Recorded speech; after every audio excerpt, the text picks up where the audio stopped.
it's a complete misnomer and misconception that really beautiful modern kind of design has to incorporate modern building materials. It really doesn't. Beautifully plastered wall with a lime plaster and then lime washed is incredible. And actually most people that walk into a room that has been built using natural building materials, most people will prefer that without knowing why.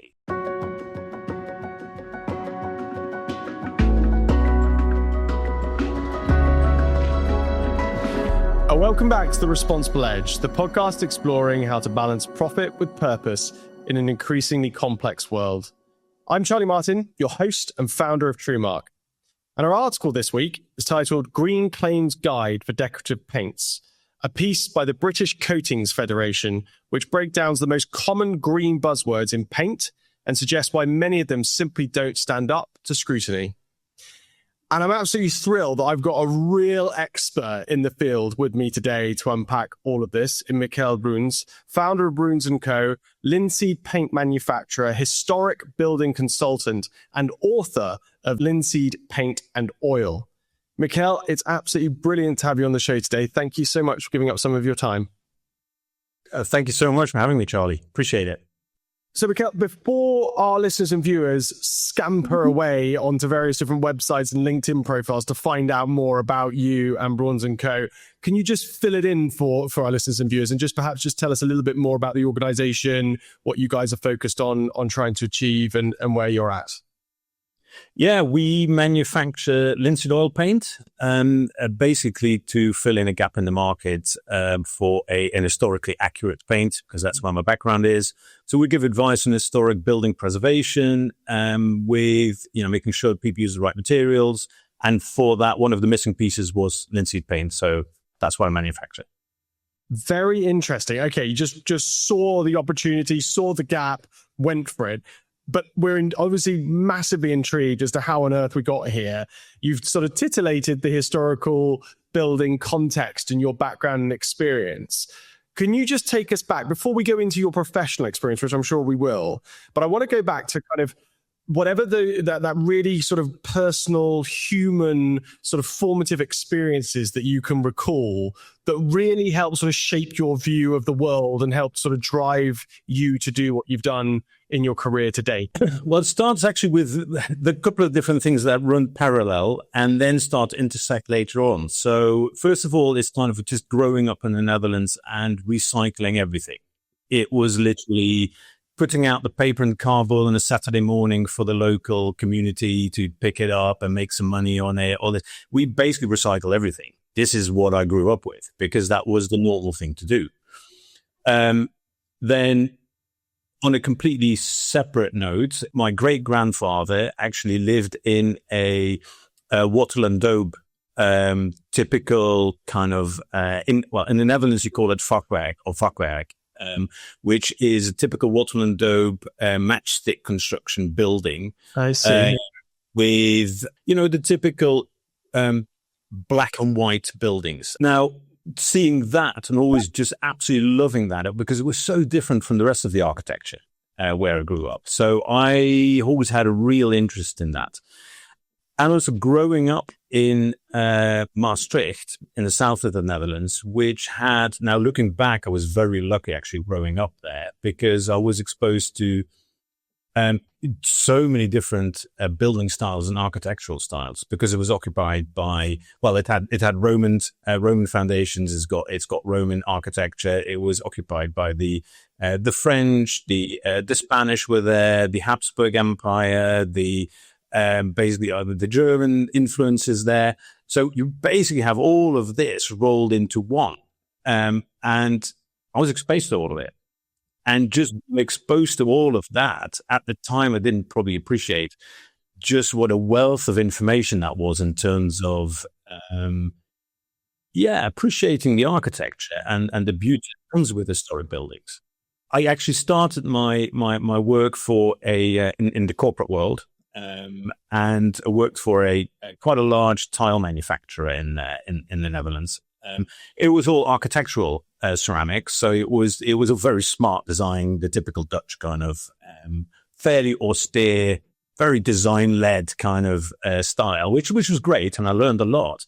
But what I didn't, being typically Dutch, kind of taking the bus to work, I had to change the connection in a town called Hulpen, where I always had like 10, 15 minutes to just walk around while waiting for the bus. And there was this one shop front that really intrigued me because it had all kinds of historic ironmongery in there, and it had different kinds of beautiful looking paints and all kinds of finishes that were like completely unusual. And I walked in, and as soon as I walked through the door, it was like, this is where I need to be. And I started chatting to the owner, Hoske van Zadelhoff, and and I was like, look, if you're ever kind of interested in employing anybody, because it was just him and his wife running it at the time, it's like, if you're ever interested in employing anybody, let me know. And he said, well, as a matter of fact, I was talking to my wife about this a couple of days ago. So it's a very opportune moment. And why don't you start? And I literally then went back to my job, handed in my notice, and started this company. Amazing. And just to push you on it though, that experience of walking into that shop for that first time and going, this is it, this is where I need to be. Was it simply that it sort of took you back to those like earlier experiences at your grandfather's house, etc., to sort of see this sort of quality of finish, this sort of impact upon built environment spaces, and thinking this felt familiar and it felt sort of aligned with you? Talk us through, like, why was that so attractive to you at that point?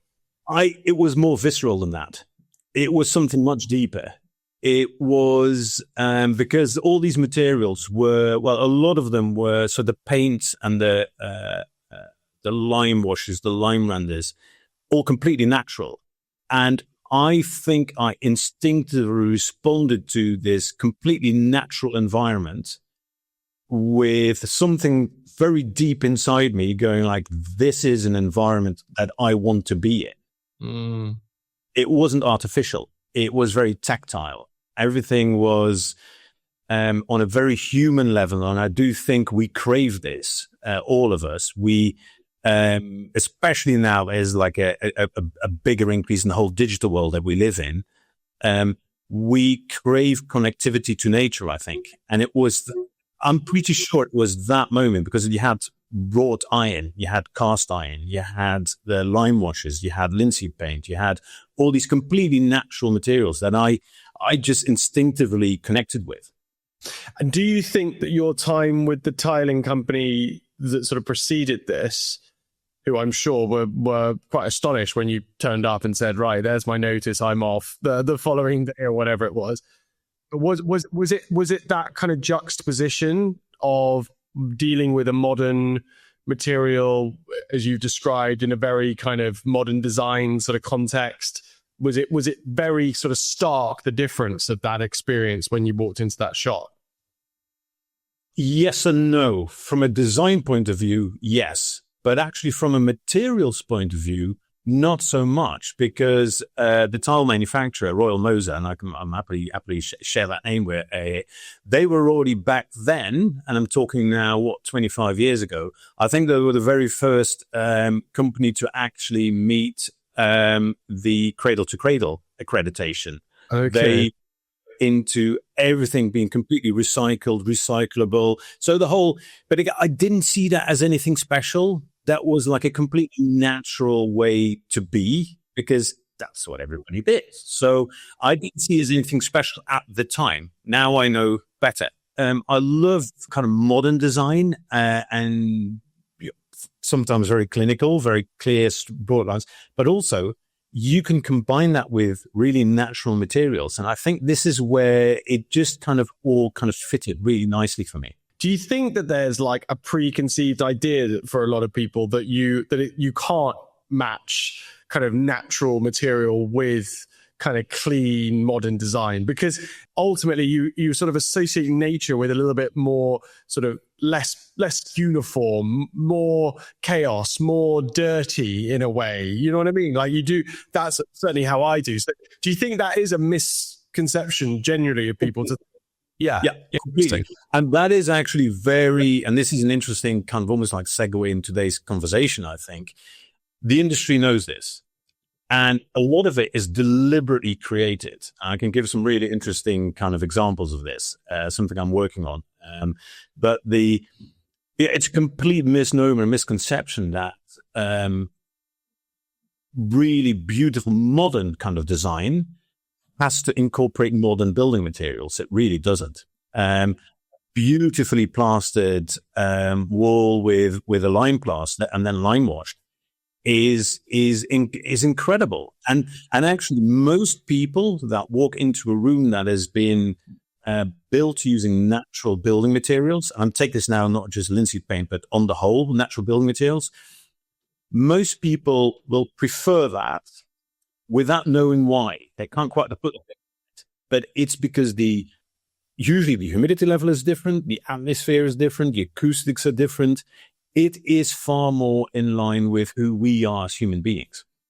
Without asking you to go through like line by line, month by month, year by year, just talk us through how a younger Michiel goes from walking into that shop and going, I want to be involved. Are there any roles? To establishing and growing Brouns Co. Like what's the timeline of events there? So, well, the really interesting thing, just because that completes the whole picture, as it turns out, the owner of that shop, Haskell Zalov, was probably the historic building materials expert in the Netherlands. Oh, wow. Again, I didn't know that at the time, right? So he was mixing his own casing paints, lime washes. He was giving advice on all these historic buildings, going completely against the grain in terms of the modern plastic finishes. And this was such a complete, it's one of these things. Once you see it, it's hard to unsee. Once you know that a modern petrochemical material does not work on an historic building when you have solid wall structures, and once you know why, well, you can never go back. This is one of those moments where you're like, okay, well, this makes complete sense. So learning from him everything about the lime washes, the Casey's paint, the linseed paint. He used to sell really good insulating glazing, very thin double glazing for historic buildings, so you can upgrade your windows to kind of modern build values, modern U values, without having to change the appearance of the window, because you can incorporate genuine historic glass types. So after about probably 4 years working there, I was more ambitious. I wanted to present to architects, and I wanted to go out there, and I saw all these kind of opportunities. I was like, it was more excitement. People need to know about this. We can't just keep doing this from this shop here in the south of Limburg. This is like, we don't have enough reach. And he preferred to just stick to the shop and everything, which is I completely understand and respect it. So at that time, I was like, okay, I'm going to kind of spread my wings. And also, because I studied English, I was like, you know what, maybe it's the time to move to the UK. So I literally packed everything in van and moved to Leeds as a bit of an adventure. That was in 2006, January 2006. I was coming here for a few years, and it's now 20 years later. And the one thing I started basically straight away in the UK with is selling this really thin double glazing system from Germany, that was made in Germany, in the UK. So I contacted the manufacturer and was like, look, I'll sell this in the UK for you. And he was like, well, okay, fine. I don't have anything to lose. Great addition to our market. And so I did that for 18 years there. That was the company called Histoglass.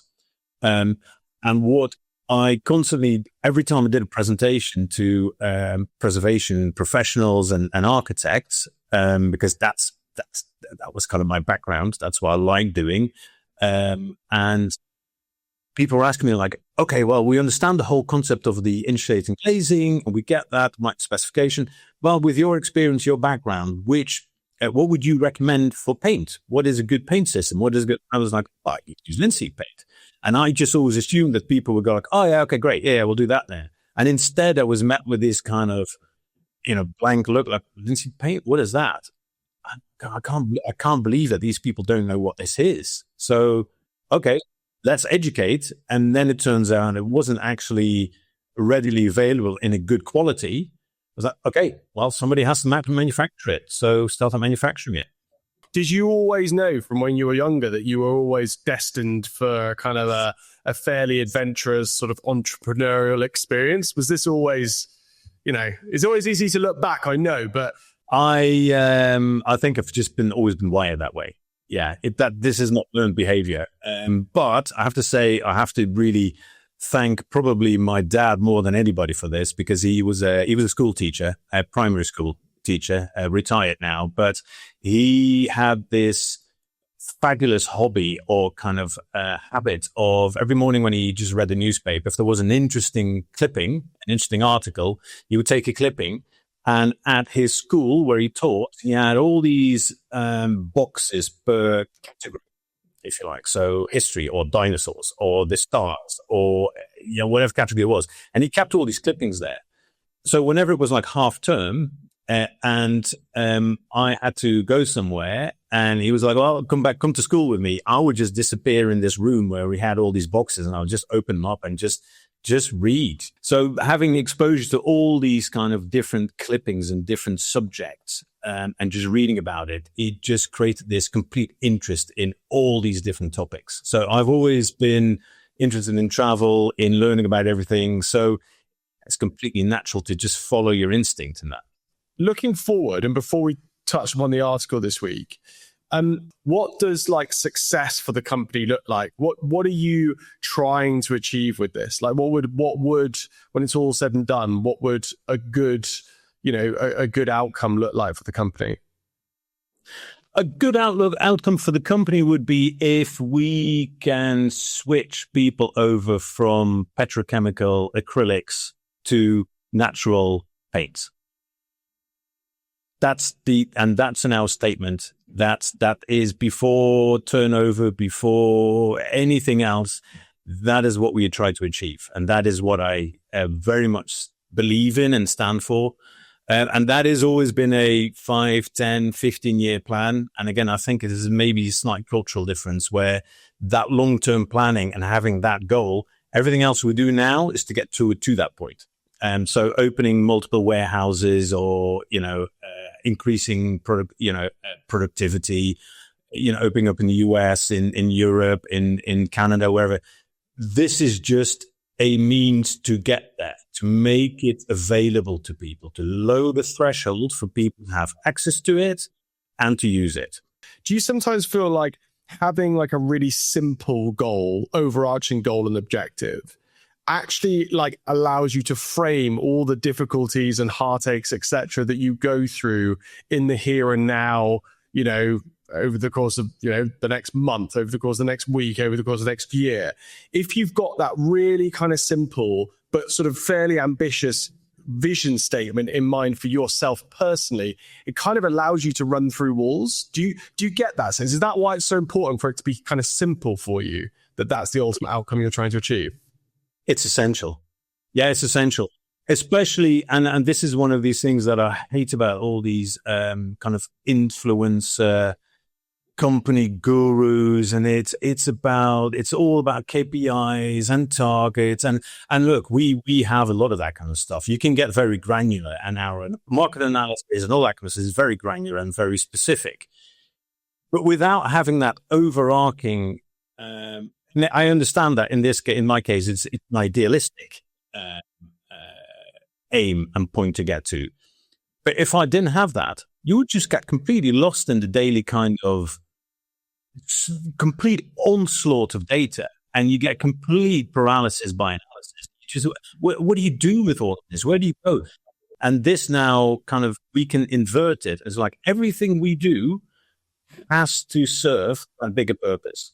If it doesn't, we cut it.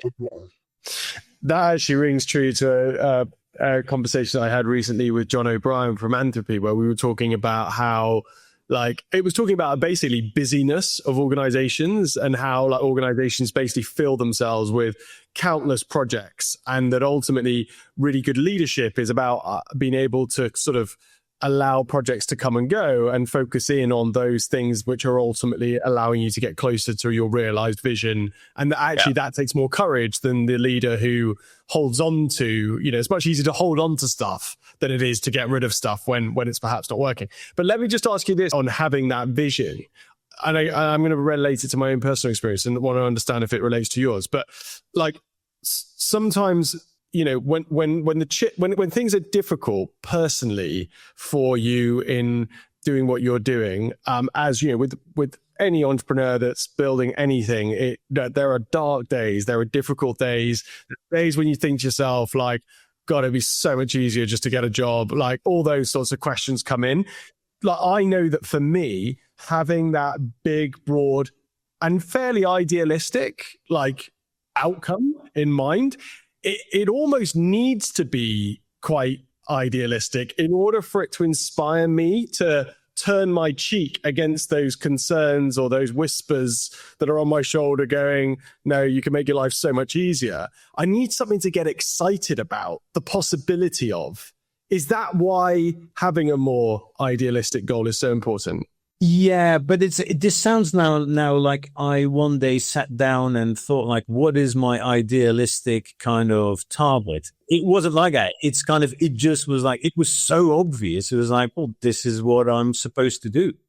Okay, if this is my role here, and I can, and I do have like on a slightly more personal and not business sense, but it all kind of rolls into one is. I have one aim in life. That's if I can leave this planet in a marginally better position than I left it in, I've done everything I can. Because if we multiply that and everybody starts having that approach, it's not a big change. And this is where it gets very tricky between. I have loads of those where I go like, what am I doing? Like nobody's listening.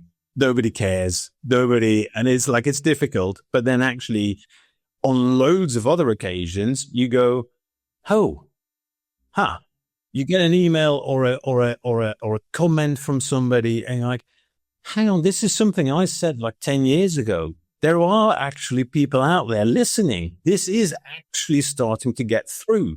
You read a particular news article or something and you go, and mainstream media is about 10 years behind on where really are at. That's the nature of it. That's fine.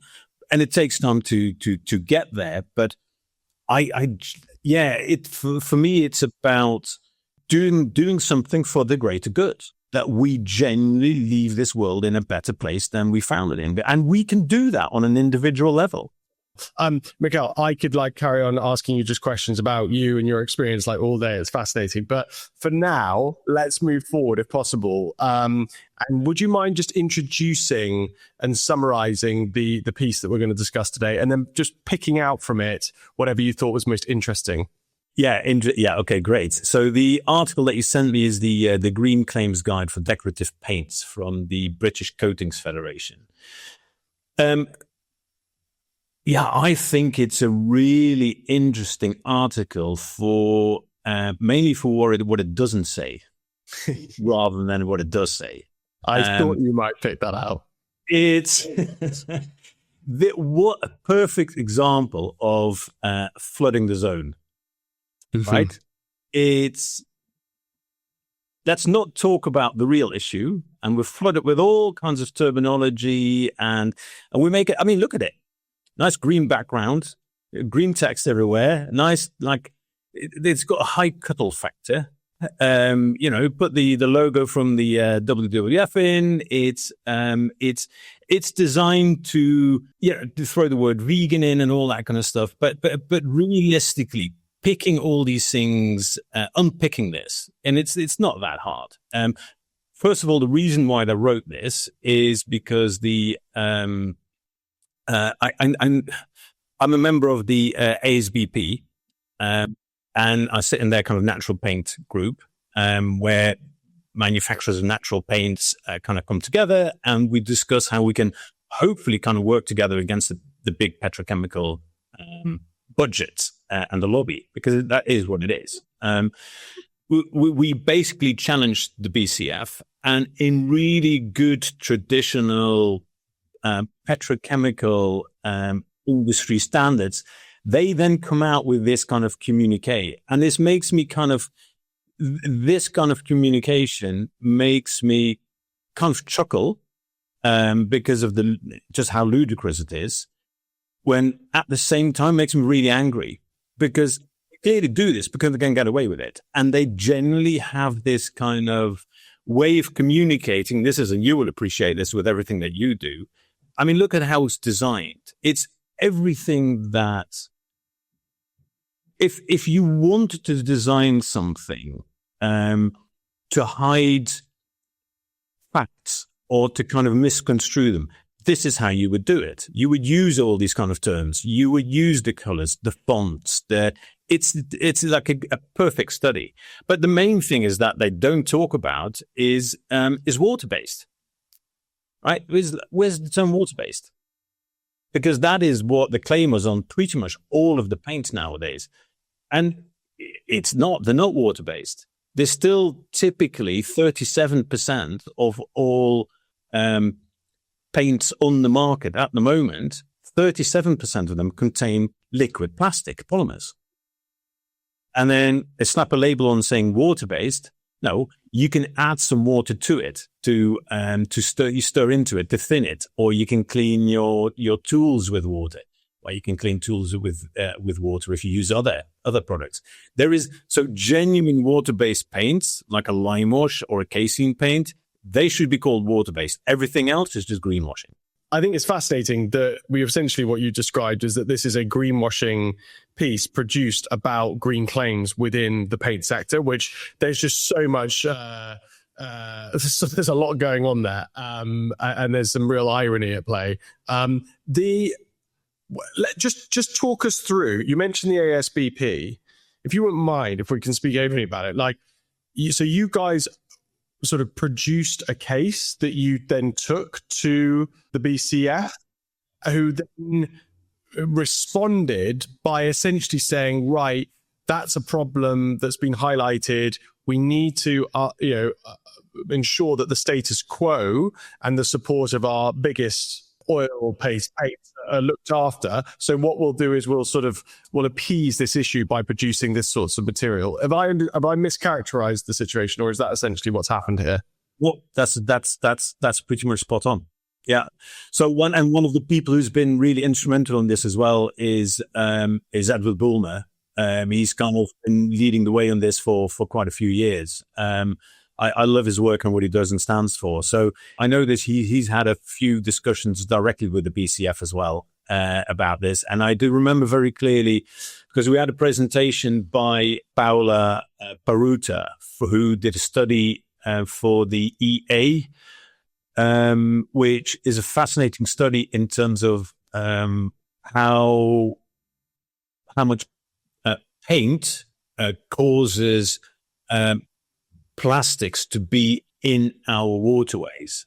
And that study kickstarted quite a few other things with the ASBP as well. So we invited her on, she did a presentation, and it's basically, you have a scientific research for stuff that we've been saying for years. It's like, this is how it is. But she puts figures on it. So 58% of all plastics in the oceans, microplastics in the oceans, are caused by paint. Holy moly. That is a huge number. Wow.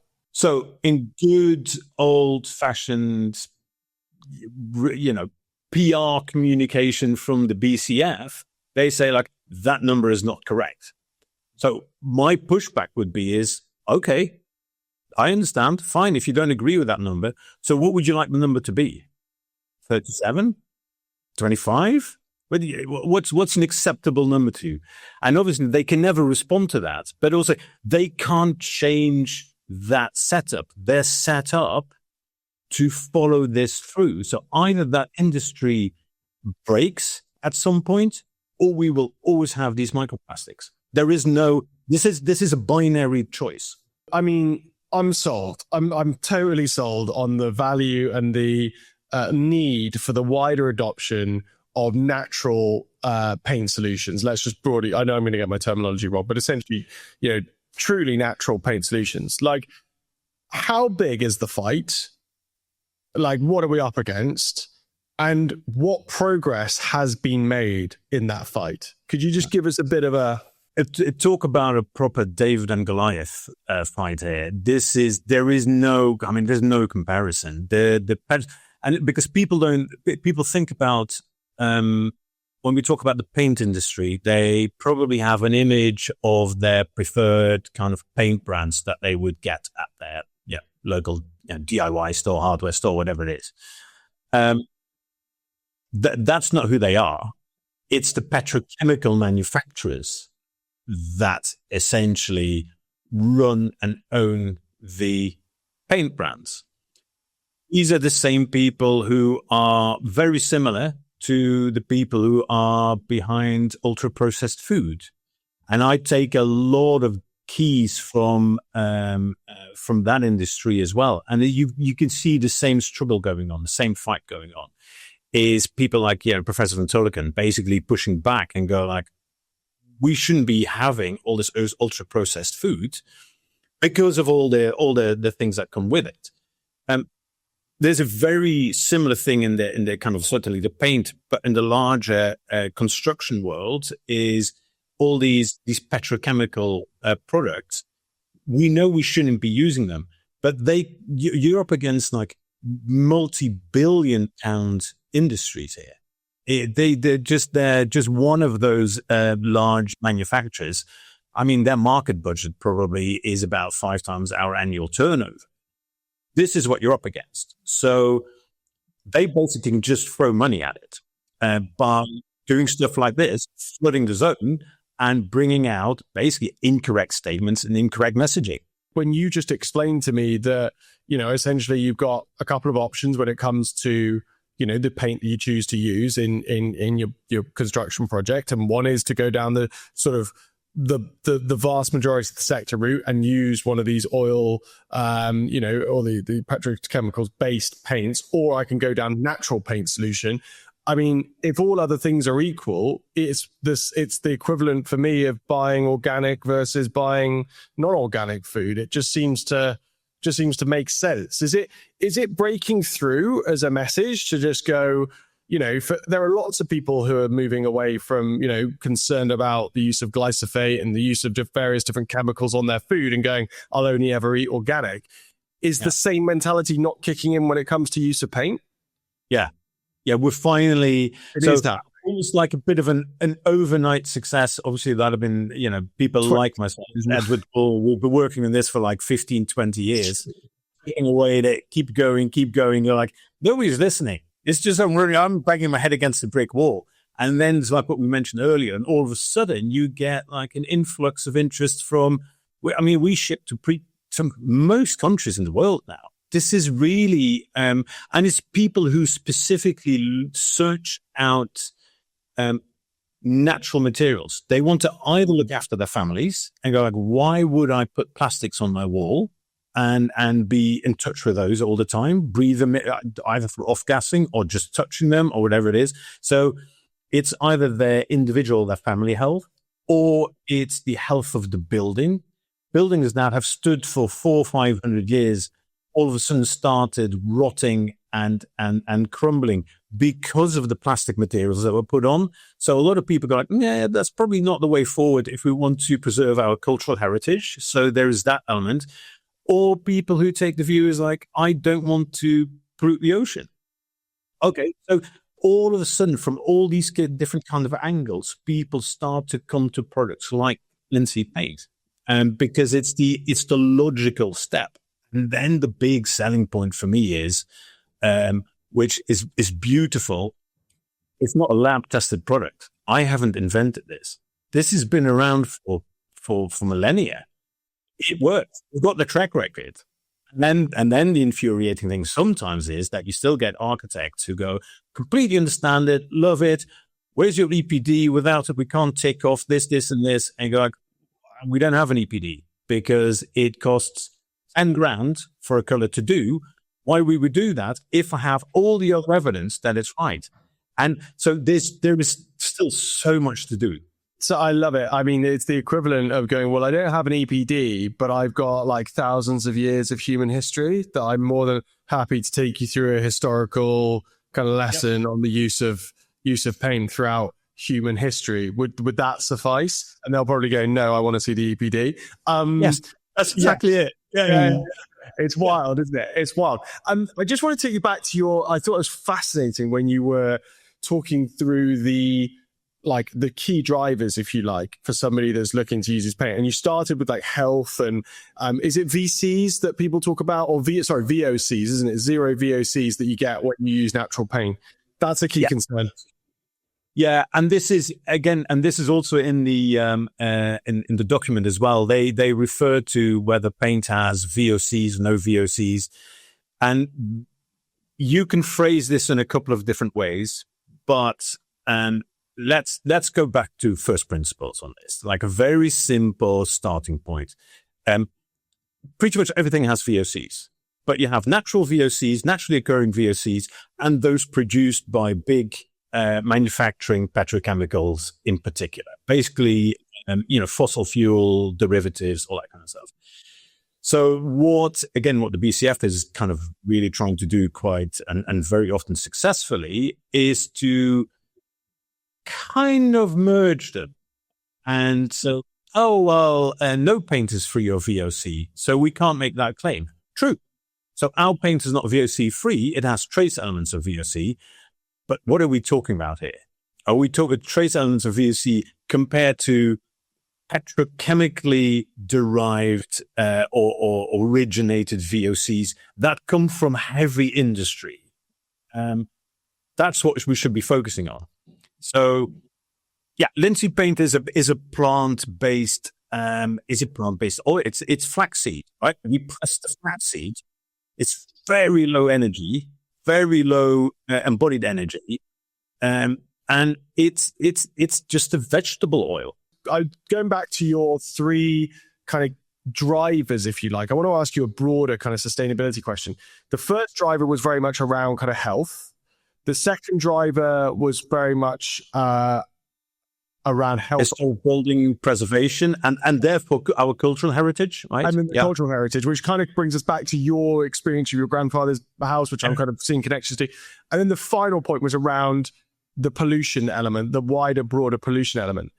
Yeah. Did you describe those in that order because you see the primary, the secondary, and the tertiary, or because I think you did. I don't know what you meant to. For me, when we talk about sustainability applied to most products, focusing on that health and well-being element associated with your lived experience of choosing a sustainable product or service offering, that's the bit that we need to focus in more on. Is that how you guys focus in on the materials? Yes, but if you'd asked me this question 2 years ago, I would probably frame them in a different way, in a different order. Because my background is in historic buildings, and that would have come first. Also, I would have probably put the health element the very last, because to me that was the most obvious. So we didn't need to focus on it because it's kind of, why would you do anything else? Like, we don't even need to talk about this. Now, as it turns out, I was completely wrong about that. And this is what actually people need. It needs pointing out to them. It's like, to me, just because something is obvious to one person doesn't mean it's obvious to everybody. So to me, it was like, and people were like, so your paint is healthy? It was, well, yes, obviously, because it's plant-based. And it's like, it's like, obviously it's healthy. Like, oh, I didn't realize this. I'm thinking, okay, well, this is obvious to me. The health, the personal health thing, because also it's much easier to take ownership of, right? So, and the reason why I frame them now in that way is you go from the most individualistic to the slightly bigger, your direct family, to your building, to your village, your cultural asset, to the planet. And because for a lot of people, the idea that you could somehow influence the environmental aspect or climate change, or it seems such a big ask that is completely kind of, you can't get your head around it, and you can't influence it anyway. So why even bother? So focus on the individual stuff first, And then basically everything else will kind of cascade on from that. Here. I think it's so spot on. I think that's a real lesson that can be drawn to so many other businesses that are looking to try or thinking about the way they communicate about the credentials of their products and how, somebody said before that we've had like a catastrophe when it comes to sustainability communications in the 21st century. And I happen to agree. Like, I think we focused on the wrong things. I think, as soon as you make it more immediate, more personal for people and say, these are the healthier choices for you as an individual and for your family, it completely changes the narrative. If it can then have subsequent impacts, fantastic. I would actually just one thing on that as well. I would kind of even add one thing to this, and I have changed my tune in this slightly as well. I have always been about just educate, then the penny will drop. And I don't think that is necessarily true. There has to be, some of it has to be legislation, because sometimes you need to legislate and make have the political polls to put something in place so that people have to follow it, because most people follow, right? And if that's legislation, they'll go like, okay, fine, we'll do that then. So there is that element, but also in some of it, let's start calling things out. Let's call the industry out, but also let's sometimes be quite direct in the questions that we ask individuals of themselves. Is like, do you want to put your family in basically a Tupperware box? Would you do that? No. So why are you using these materials? And I think we need to be far more direct now, because there's so much noise in our lives at the moment. I think if you're too softly and too kind, and I'm not saying we don't educate, I will always keep doing that, but sometimes I think we've hit the point now as well where we need to be very direct with people and go like, these are the choices that you have. Choose. I love it. You've definitely come up with the title for today's show as well. You wouldn't put your family in a Tupperware box. I think that's a brilliant turn of phrase. Michiel, as you can see, we obliterated our timescales, but it's been a fascinating conversation. Let's conclude now with the magic wand question. I'm fascinated to see what you're going to do with this. If I was to hand you a magic wand, you've changed one thing about the commercial world this instant, what would that one thing be? This is a really difficult one. There are so many different things. This is the problem. You don't get multiple magic wands, I'm afraid. Exactly. That's what I'm afraid of. Okay. We have one very clever guest who said, a magic wand is to have thousands of magic wands. And I said, no. Oh, I can't have that. Yeah. Okay. Desert Island Discs. Okay, here we go. I would say honest listings of ingredients on products, because I think that's the most direct route for people to actually see what's in it, and then they can still make their choice. This isn't about being a nanny state, right? This is about essentially, okay, let's look at cigarette branding.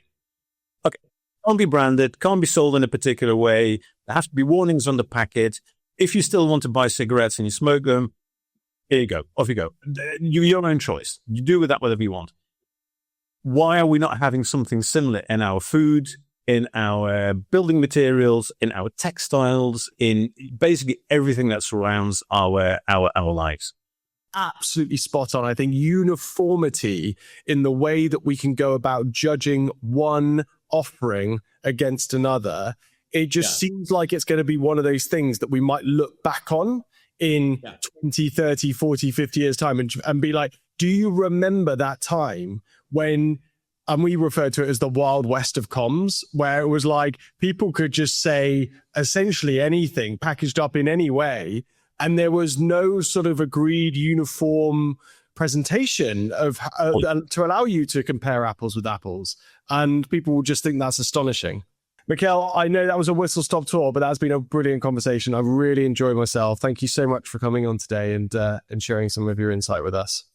Yeah, I've absolutely loved it. I as you can tell, I get on my soapbox about this kind of stuff. So it's been great just sharing this with you. And I think you're doing great work. So keep it up. Yeah. And that's all for today's episode of The Responsible Edge. A big thank you to Michiel Brouns for joining me on today's show. As a reminder, this episode was brought to you by TrueMark, the mark of trusted sustainability communications. Visit truemark.com to learn more. I'm Charlie Martin. Thanks for listening. And don't forget to subscribe, share, and leave us a review. See you next time.